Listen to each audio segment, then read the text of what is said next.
Hey there, it's Coach Curl here, and welcome to Monday Mentoring. And today I'm dissecting further John Maxwell's work, Put Your Dream to the Test. And today I'm going to ask the question, whose dream is it? So whose dream is it?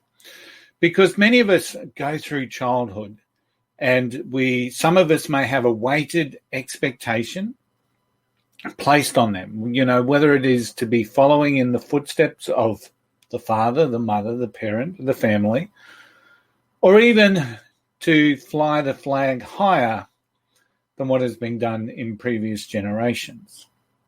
So most of us have this expectation that's placed upon us, and from a good sense, from a good place, but it's placed upon us. And this can be tough. Now, also consider that this is happening within our conditioning, within our environment, at a time when we really don't know what it is that we're indeed good at, or that we have a clear understanding of our own strengths, our own capabilities, or actually what we want to do ourselves. So we've got this weight of expectations placed upon us at a time when we really don't know ourselves and what it is that we're capable of, or what it is that we really want to do. And this is no surprise, because as children, we see the world through our parents' eyes. Our parents' approval is often something that we chase. We want to be like dad. We want mum's approval. We want our partners to be approved by our parents. So we see the world through our parents' eyes.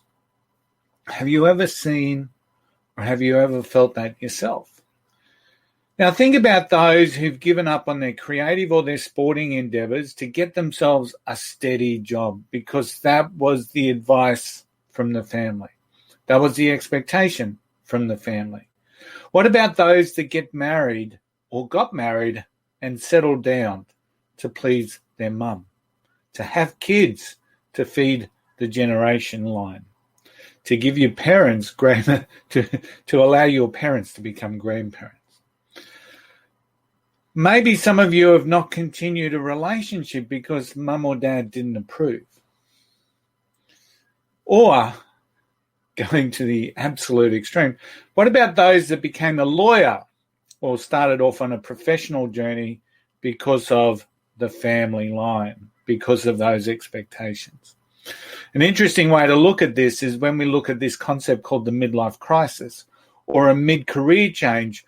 Often we're changing career or going through that crisis because we've been living someone else's dream. We've been living a dream that's based on someone else's expectations, other people's perceptions around what our lives are.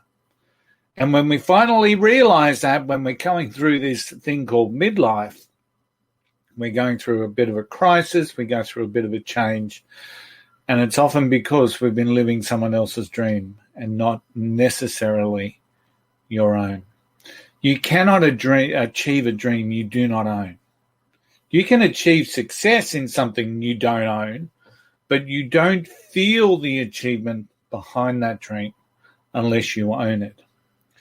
And think about this from your own personal expectations. Absolutely true, absolutely relevant. How have your dreams, your plans, your goals been influenced by others? Have they been influenced by others? Have you been courageous enough to step into who it is that you are and what it is that you want to do? Have you been living a dream that isn't yours? That's a goal that I want you to think about today. It's a goal that every human should be thinking about.